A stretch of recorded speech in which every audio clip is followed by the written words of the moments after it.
All right. Hi, Ms. Garza. How are you? I'm doing well. I'm doing well. I'm really glad. Thank you for joining us. I really appreciate you being the audience for this presentation. My name is Vianey Salinas. You know me. I'm an IDEA elementary school teacher. I teach fourth grade, and we're going to be doing a presentation today about unpacking the TEKS. Have you ever been presented on this before? No. No? Okay, great. So we are going to learn a lot of new things. Again, my name is Vianey Salinas. I'm really happy to be here. This is for a school project, so it will be recorded. So just to let you know, we're going to go ahead and start with our agenda. So for this presentation's agenda, we're going to be talking about the demographics and different kinds of data for our school. And we're really going to be targeting one specific grade level and content, which is fourth grade math, just for the sole purposes of having an example already ready for you. And we're going to be able to track the data that we can find on the TEA website, the TAPER reports, which actually has all the data for past STAR tests. After that, we're going to go and dive into unpacking the TEKS, all the steps that go towards doing that. And lastly, we're going to talk about instructional strategies and how to implement things that we learned from unpacking the TEKS. This includes lesson planning, guided questions, and other strategies that we can use in our classroom. So the learning objective for this presentation is teachers will be able to identify the school's lowest TEKS and their lowest TEKS in their content. By the end of the presentation, they'll be able to unpack and identify the TEKS for each lesson in their curriculum and create lesson plans and instructional strategies that will help close that achievement gap if there is one. So the first question that we're going to ask ourselves is, why do we unpack the TEKS? So the TEKS are standards that are given to us by the state. They let us know the expectations of all of the students in Texas. So an important thing to keep in mind is that identification of the depth of knowledge acquired in the standards leads to more thoughtful lesson design. So that's really what we're here to do. We're here to ensure that all of the teachers are really involved in the lesson design and know how to implement different strategies based off data that's already available to you. So by identifying all of this knowledge, it leads to student achievement. And this is by Nielsen. So we're going to dive into demographics. So it's very important that we figure out the demographics of every school. Again, we're getting this data from the TAPER report from 2018 to 2019. As you know, we can't count last year's data because it was a very difficult year with COVID. So we're going to be going off base that data. So we have African American 0%, Hispanic 96.4%, White 3.1%, American Indian 0%, Asian 0.3%, Pacific Islander 0%, and 2 or more races at 0.2%. That is part of the demographics of all the students that we have in our elementary school at IDEA Mission Academy. Going to different data that we have demographically, we have a total of 92.7 economically disadvantaged students. Non-educational disadvantaged, we have 7.3. Section 504 students, we have 0.2. English language learners, we have 36.2%. And at-risk students, we have 64.4%. Many of us teachers already know the demographics of our students. We do know that they come from economically disadvantaged areas in the Rio Grande Valley, and many of them are English language learners. This is very important information to know because there are specific strategies that we can do to target students from this demographic if that is the reason for the achievement gap. Going in a little bit further, we're going to analyze the school data that is available to us through the TEA website. So every year, students take the STAR test, and all of the information is compiled in this one report. These reports are available on the TEA website. I'll go ahead and give you that link afterwards if you want to investigate a little bit further, or possibly at the end of the year, all these reports are refreshed a little bit with this year's data. So from this data, we can see that this is the data for the Reading Star in 3rd, 4th, and 5th grade. It has the state in blue, the state data based on all sexes, the district data, which is the idea of public schools with all of the schools that are in that district, as well as our campus data in gray. So again, we have blue state data, orange district data, and gray, which is our campus data. So as a campus in 3rd grade, at meet grade levels, we had 29%. It's a little bit low. In 4th grade, it bumped up a little bit to 38%. And in 5th grade, we did bump up all the way to 58%. Compared to the rest of the state and district, 5th grade, we do have the highest advantage. In writing is only tested in 4th grade. So we are at 38%. That should be flipped. I don't know why that's higher. So it's a little bit lower than the district and the state data. Again, we do not take writing in 3rd grade and 5th grade. Give me a second to look at that. Next up, we have our science data. We are at 56% at meet, and 60% that was in district, and 49% in state. So we are a little bit lower in 5th grade science. And finally, we have our math data.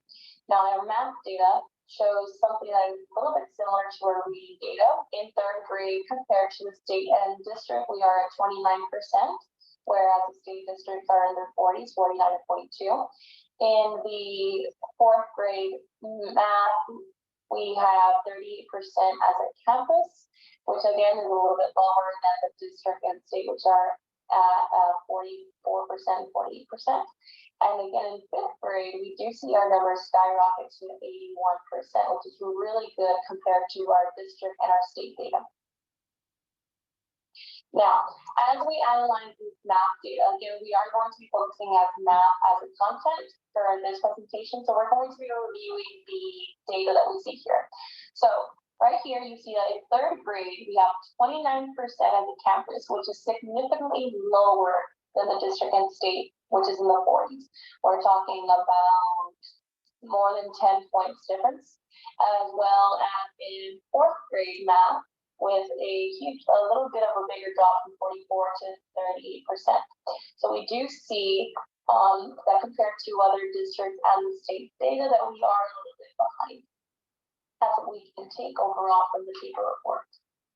The same thing for reading.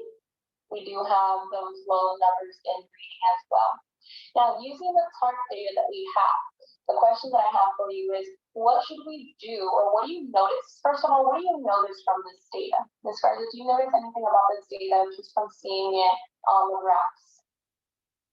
Why do you think that our math scores, for example, are lower than they should be?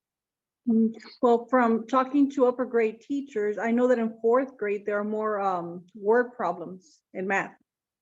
So maybe that's why. That's very true, yes. We do have more word problems that are in the 4th grade STAR test, so that could be why we see such low numbers in 4th grade. Again, going back to the demographic data, there was a lot of students who were ELL learners, so that could definitely be something that we're pinpointing using the data that we found in the TEKS reports. That's why the TEKS reports are such a great tool to use, because we can start figuring out what we think might be the issue as the school come together to try to see what we can incorporate in each grade level and content. These are known as campus goals. So for example, I do agree with you that our reading and our math is a little bit low, and that can signify that reading comprehension might be something that's getting hit and that we might need to emphasize in our classes. So that was a great observation, so which leads us to the campus goal that we have at ID admission. So using the previous data, our principal has already pinpointed that reading comprehension should be a priority in all grade levels and content. So across all grade levels, I'm sure you know, we do target reading comprehension skills. We have had some trainings in the beginning of the year about how we can utilize strategies to do so. So we're just going to piggyback on that, because I think it's very important that as we unpack the TEKS, we are very aware of the campus goals that we have. Idea Mission Academy requires its teachers to ensure that reading comprehension is being targeted during each lesson. Going to an author named Smith in 2020, he explained how taking the time to teach reading comprehension is essential to developing an inclusive pedagogy, one that accounts for the diversity of learners in our classrooms and seeks to provide equal access to learning. Going back to the demographic data, we do have a lot of students who are also economically disadvantaged as well as ELL learners. So providing those equal opportunities to all of them, those especially those who don't have a support system at home, is very important when we're talking about unpacking TEKS in the classroom. So now to go back to our main point, why or what does it mean to unpack the TEKS? Why should we even do it? It takes a little bit extra time. If we need that extra step in our lesson planning, it needs to yield really good results, right? So the fact of the matter is that students are being asked to comprehend more and more informational texts, particularly in textbooks, online, and on standardized tests as they advance through school and into society, as for Sugar and Drenner in 2017. To tackle such a great achievement gap, teachers need to take the appropriate steps to ensure that students comprehend what they are being taught. So the reason that we are unpacking the TEKS, the reason we're doing that extra step is because it is getting harder for these kids. There is more and more information that we're trying to pile onto them that is not the same as what we had before that age.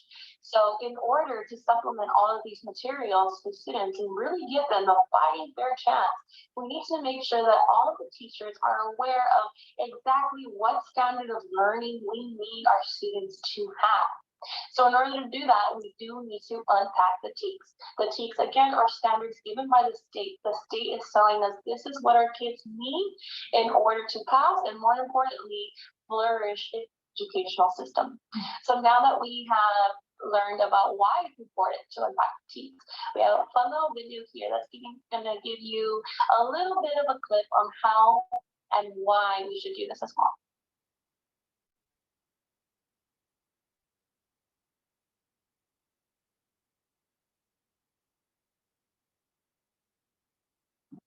Just checking really quick. Are you able to hear that on your end? No. No? Okay. Give me 1 sec.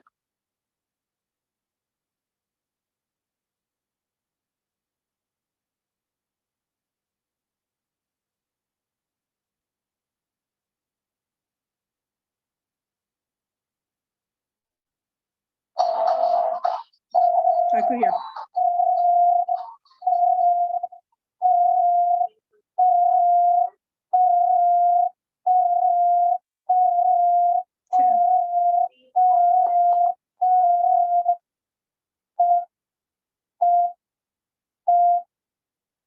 Can you hear me? Yes.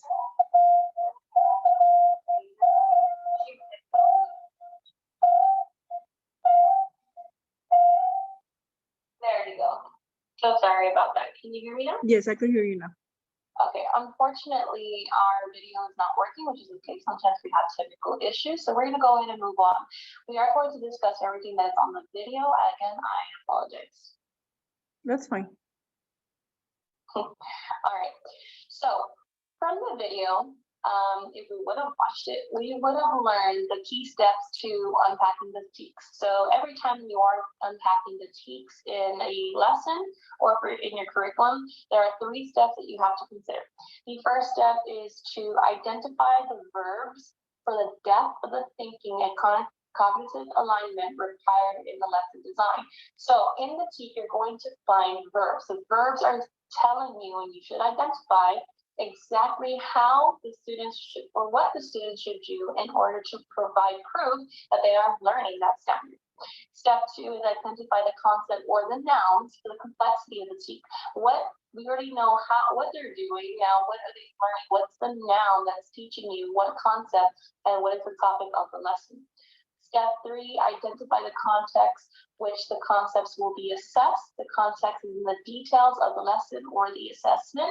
So what are we doing to make sure that the students are getting the context and the concept and identifying everything that they need to in the lesson and in the TEKS? Teachers and learners' goals for a learning experience must be compatible or they're not likely to be achieved according to Parquet. So again, if we are able to dissect TEKS and really dive in, our goals are going to be the same as our student learners. And that is very important because by identifying the goals together and working on them together, they're going to ensure success in the classroom. Mhm. We've talked about the taper reports before, so I just wanted to provide some resources that we'll be using throughout the presentation. If you ever feel like you want to go and research on your own, look at the data, and look at different ways to unpack the TEKS, we are using the TARF data again from the TEA website. Later on, we're going to be using the curriculum corner addendum that you can find at the Idea Public School website. As long as you log in with your info, they provide a wonderful information resource for all of the TEKS and all of the strands that are appropriate to the specific content that you are teaching. And we're also going to be talking about Leap Forward. Leap Forward has a lot of STAR resources. It has all of the past questions that were given to the students in past STAR tests. So it's always a good resource if you want to see exactly how what you're teaching is connected to something that they've already been tested before. So talking about the content addendum, at this time, can you please log into your Idea Public Schools login?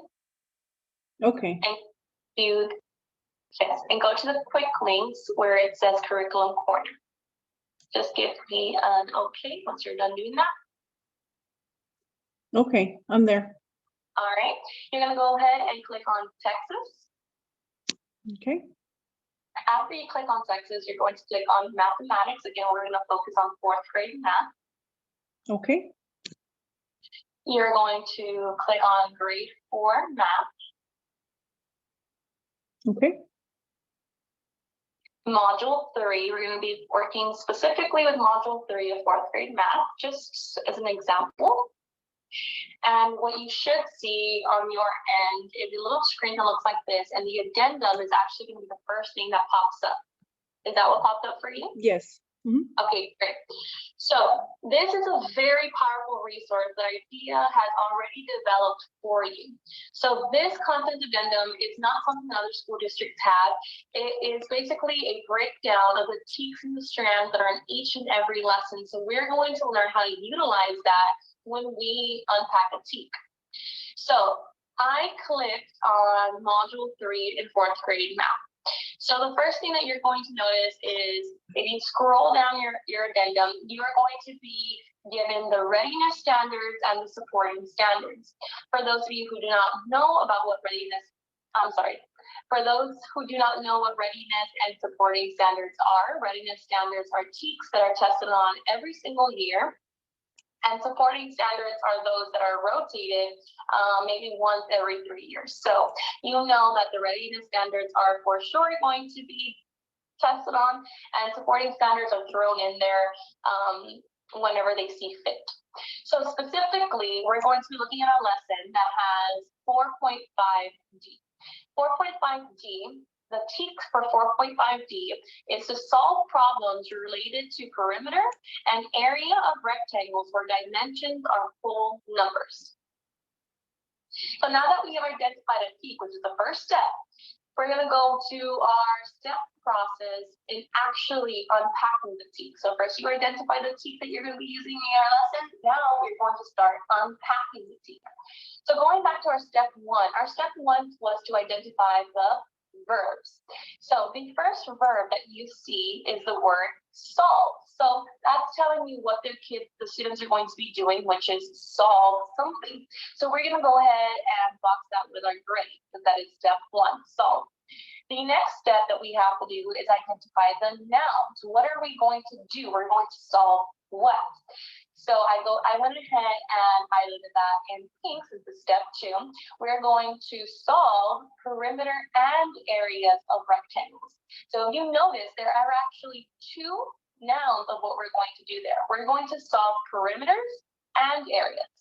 As a teacher, it's good to to develop a kind of graph. You do it in your head real quick as you identify the verbs and the nouns. So from this, I took away 2 strands of what I have to do specifically. It says solve the perimeter of a rectangle and solve the area of a rectangle. So I am going into this lesson already prepared for problems, examples that not only are going to target perimeters, but area as well. So it's very important to pay attention to those nouns that are in your TEKS strand. And last but not least, step 3 is identify the context, which is dimensions are whole numbers. So we're going to be talking about whole numbers. You do not need to worry about fractions, decimals, or anything else. So this is the base of Unpacking. It is fairly easy. It has 3 steps. If you remember those steps, if you know them by heart, unpacking the TEKS is going to be very, very easy. And you know where to get them, your resource, the addendum that's available to everybody, and how to identify the verbs and the nouns. So now that we have unpacked the TEKS, how is that going to be beneficial to you? We already have this great resource of the addendum. The addendum has many different information on the lesson that you can use. It has the standard already here, placed in the standard area, as well as the vocabulary that you're going to be using, and your do's and your no's. I want to make sure that we're looking at the do's and the no's. Aside from unpacking the TEKS strand, it's also important to make sure that you know how the students are going to learn and what they're going to need in order to learn. So students do criteria for success. They're going to draw and label the dimensions of a rectangle whose length is specified using multiplicative comparisons and calculate area and perimeter of a rectangle. So you notice our do's are very similar to our step 1, which is verbs. It has draw, label, and calculate, something that the students actually have to do. Now, similar to step 2, the nouns, in the students know there's a multiplicative relationship between the perimeter or the area of the rectangle. So this is something that the students have to come into the lesson knowing. If you feel that your students may not know this yet, then that's a hint that they're going to have some type of misconceptions to the do part of your lesson. So already highlighting these in your lesson and being aware are going to prepare you for any misconceptions that you might get along the way. And you already have some material or some reference that you can use to make sure that the students not get confused. Now that we have unpacked the TEKS, we have used our addendum, we're going to go into strategies to use this. Why do we need this? What can they help us with, which is our lesson plan. Our lesson plans are to be turned in every Tuesday to your manager. So from now on, we're going to be using this template every week to ensure that we are unpacking all of the TEKS, and we're taking it a step forward and planning each part of the lesson to make sure that we are prepared. Remember, it's never bad to over prepare. It would be bad if you did not prepare for something that the student threw at you. So the first part of the lesson plan, which is something that we've already identified, is the TEKS. The TEKS are going to be placed here in unpacking and star alignment, which TEKS standard are aligned to these objectives. We already know how to get them. We use our addendum and we unpack it to ourselves. Then you're going to put the objective for that specific day, which is the lesson that you're going to do that day. The lesson has a title. For example, we have Tuesday, which is lesson 3, module 3, demonstrate understanding of area and perimeter formulas by solving multi-step real-world problems. And as you can see, it's going to have that 4.5D TEKS strand that we talked about earlier. The next part of our lesson plan is going to be our lesson hook. We know that our lesson is going to be about area and perimeter. We need to make sure that we create a positive culture of learning for the students. So making sure that you have a fun video or a fun situation, a situation that can really relate the TEKS, the specific TEKS and the lesson to something that they're going to do in everyday life is a great way to do that. We also notice some do nows. So typically do nows are the first 5 minutes of class. They're a question or something that students can do to demonstrate their knowledge of previous TEKS that have already been taught. This is a really great tool to utilize because there are some TEKS that your students are not going to master, and that's perfectly okay. Sometimes, like I said, they do not have the specific support that they need, and sometimes they just do not play understand TEKS. You're not going to stop your lesson. You do have to keep going, but we're not going to forget about that. So going based off past test data, you can use this 5 minutes of class before the lesson starts to do a do now that is going to target a TEK that has not been previously mastered. And you see about 75% of the class did not master a TEKS that was taught last week. This is a perfect opportunity to plan for that. So they have the support not only in the lesson, but for future lessons. And then we're going to go into the potential misconceptions and targeting the achievement gap. So like I said, after you unpack the TEK, that's when you're going to learn about the misconceptions that you plan for your students to have. They're going to have them. It's better for us to plan them out. That way we know how to hit them and target them in the lesson. For our going back to Tuesday's lesson, students will have trouble with reading comprehension and figuring out what the question that you're asking is.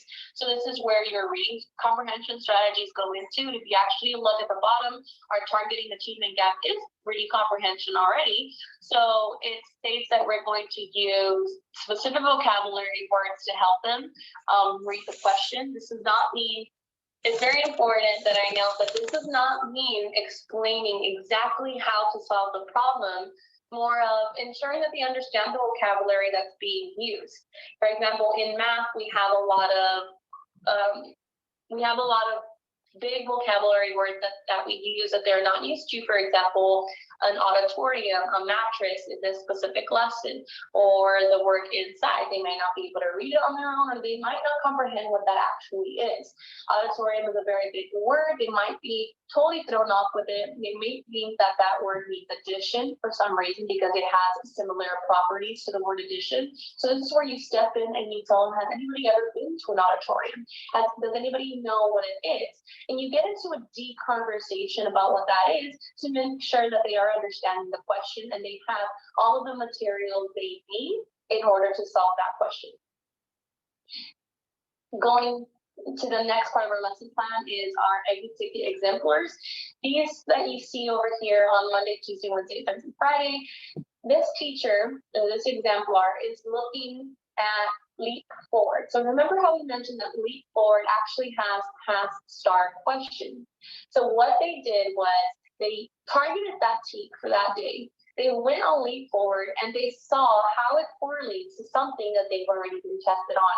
It gives the teachers the idea of how to formulate their lesson and how to ensure that they're teaching the content as to how they're going to be tested. That's very difficult because we do have a curriculum that does have a different platform as TEKS, as the STAR questions. So it's important to try to blend in both of them as you're teaching the lesson. Then we have our do's and no's. These are the do's and no's that are available for all the lessons Monday through Friday. So again, this just gives you an idea of what the students need to know and how they're going to do that. The last part of your lesson plan involves anchor charts and test questions for that specific module. So at the very end of math modules, you are going to be testing them. So it's important that you look ahead, you solve the exam how you would want your students to, and make sure that you keep that in mind as you're teaching the lesson.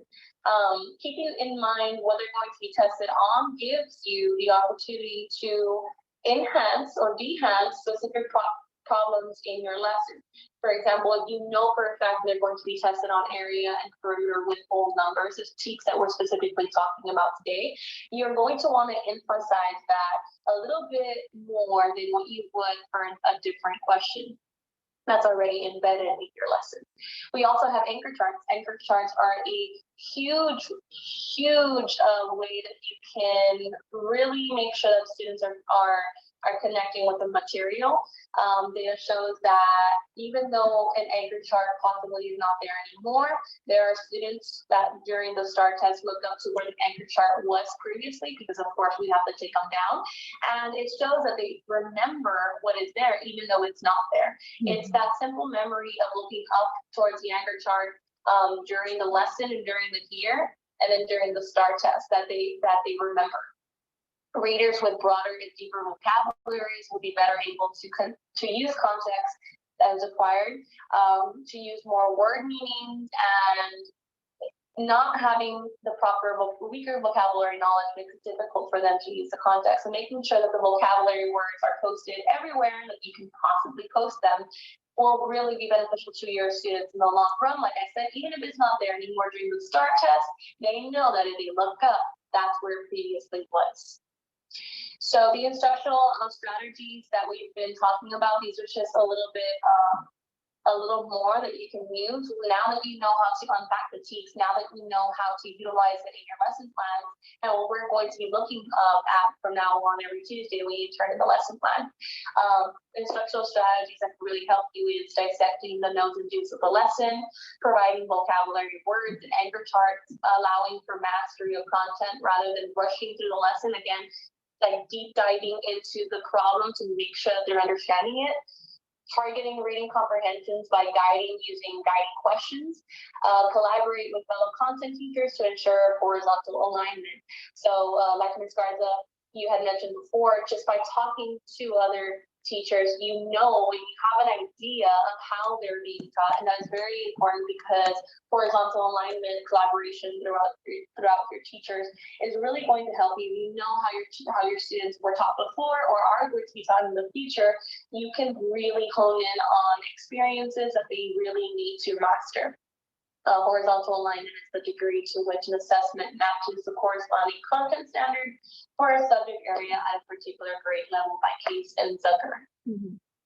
So your next steps after this training is to target the TEKS in your next week's lesson. I'm going to be sending you the layout of the new lesson plan that we're going to be using, unpacking the TEKS for your specific content and grade level, completing the lesson plan template, and then turning it into your manager every Tuesday by the end of the day. So since we just went over it right now, they are going to be giving you that week to implement it, and you're going to respond to any feedback and resubmit if need be. These are the references for the training that we just had. It was a pleasure to have you. Do you have any questions pertaining to unpacking the TEKS? No, I understand it. It's nice. Yeah, it's very beneficial. I'm really glad that you understood it. If you have any questions, please reach out to me or any of your managers. I really appreciate you taking the time to join into this meeting. Thank you so much, Ms. Garza. Thank you. Thank you for the presentation. You're very welcome. I'm going to go ahead and stop the recording. Have a great day. Thank you.